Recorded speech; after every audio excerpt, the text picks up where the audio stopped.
It's been a bloody year for the taxi industry in Gauteng, with the shooting of taxi operators almost every other week.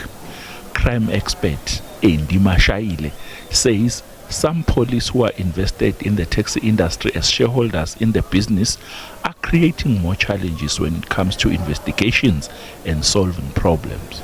He says law enforcers and those in the justice system must desist from doing business in this industry. It is alleged that there are members of SABC who also own taxis.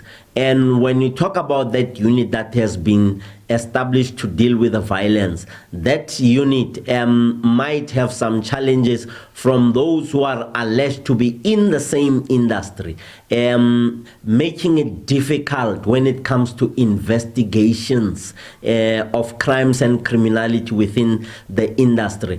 Mashaile says the policing sector has enough resources to combat taxi violence, and that crime intelligence should play a pivotal role in curbing the bloodbath in taxi warfare. In preventing taxi violence, you need crime intelligence. You need intelligence that come from the security arm of the taxi industry, meaning the patrollers. The patrollers, that to me would be the security arm of the business.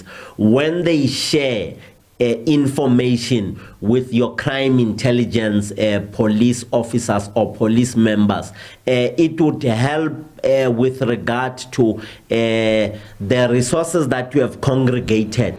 The Transport Department says it's fully aware of taxi wars that have claimed hundreds of lives over the years.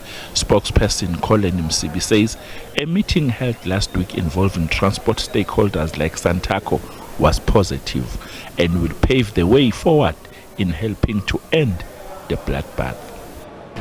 It was indeed a fruitful meeting, and I think the part of what was important about the meeting was the fact that the industry itself, both Santaco and NTA, they were asked to go and reflect on some of these issues that are affecting the taxi industry, so that in the next meeting they can come back and present.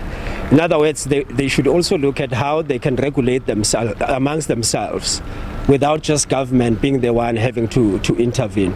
Authorities say they hope to introduce the National Land Transport Information System soon, which will deal with the issues of operating licenses.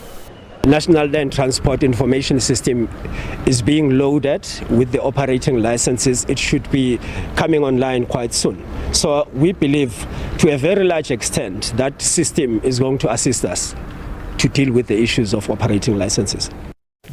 Billion rand taxi industry carries over 60% of South Africa's commuters, and there are growing fears that some of these commuters could become the next victims in the brutal fight between warring taxi associations. Calvin Dludla, SABC News, Johannesburg.